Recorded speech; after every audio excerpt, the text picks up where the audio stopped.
Here's our lab participation for this week. You are going to have two different activities.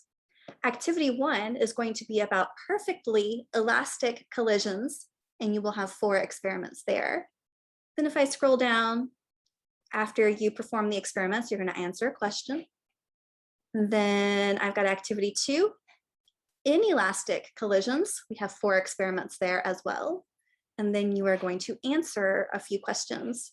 And you also have a spreadsheet with data that you're going to fill out, and you're going to upload it today for your lab participation.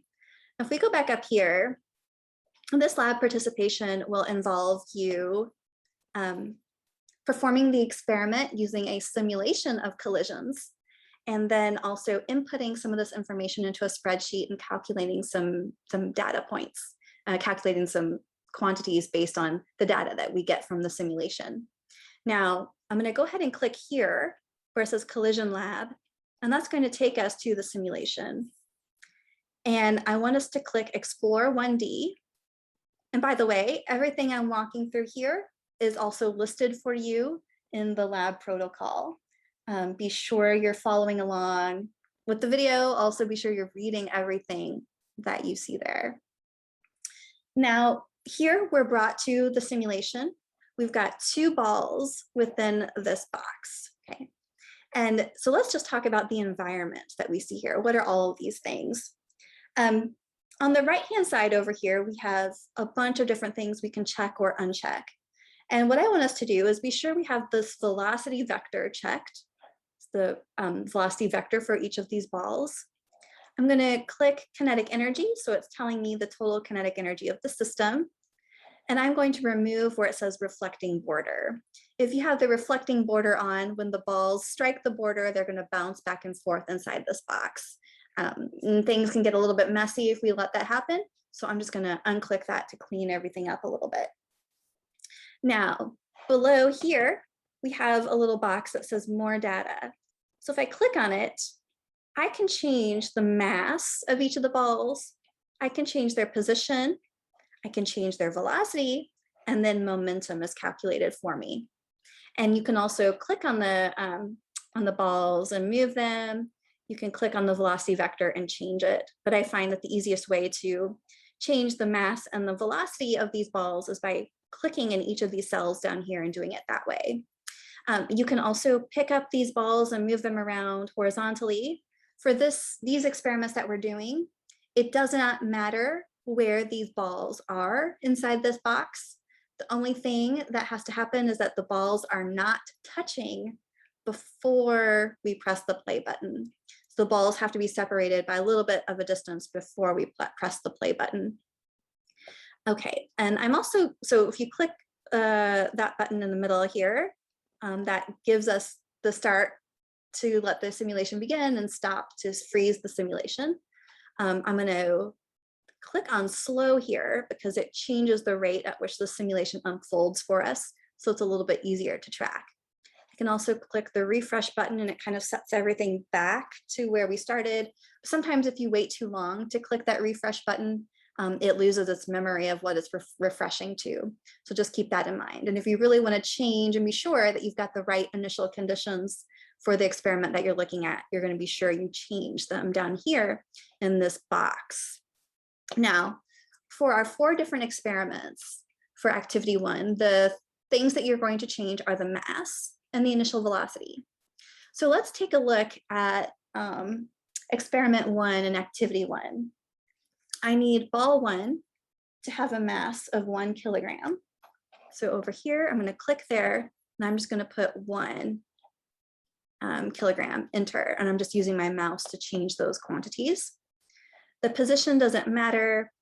The initial velocity for ball 1 needs to be 0.5 meters per second. Okay, and then it automatically calculates the momentum for us, which is the mass times the velocity. Ball 2 needs to have a mass of 1 kilogram as well for experiment 1 under activity 1. The position is okay. The velocity needs to be 0. It's going to start from rest. And the momentum is 0 if it's starting from rest. And then I'm going to press the play button. And the quantity that we are going to extract from this simulation is going to be the velocities of each of those balls after the collision. So let's press play. So ball 1 is coming into ball 2. Then the collision happens. We're going to conserve momentum. Okay, so now the collision happened, and this is our state after the collision. This is our final state. And I click the stop button here so I can kind of come down here and look at the final velocities. So ball 1 after the collision has 0 velocity now, and ball 2 has 0.5 meters per second velocity. So what I'm going to do is take those final velocities for both of those balls, and I'm going to input it into the spreadsheet, and then I'm going to calculate a bunch of different quantities and determine, is momentum conserved, is kinetic energy conserved. This is a perfectly elastic collision, so the momentum and the kinetic energy should be conserved. Over here, we have a slider that tells us the elasticity of the collision, or we can set this as a known quantity. And the default is to have 100% elasticity, which is a perfectly elastic collision. In activity 2, I'm going to ask you to change the elasticity to either 50% or 100% or 0% elasticity. 0% elasticity means that we are perfectly inelastic. So for activity 2, you will do the experiment in a similar way, similar setup. You will just be changing the mass of the balls, the velocities of them, and the elasticity of the experiment. So I have made a note of the final velocity of both of these balls, and I'm going to enter that into the spreadsheet. And so the next video you see is how we can manipulate the spreadsheet in order to calculate the momentums, the kinetic energies of these of the system, and determine whether or not this truly was a perfectly elastic collision. And be sure to refer back to either the spreadsheet or the lab protocol or both, so that you know what masses, velocities you need to input for each of these experiments. And remember the difference between activities 1 and 2. Activity 1, we're going to be perfectly elastic, 100% elasticity, and we're going to change the masses and velocities of the balls initially. And then for activity 2, we're also going to change the mass and velocities of our balls, but we're going to change the elasticity of the simulation as well.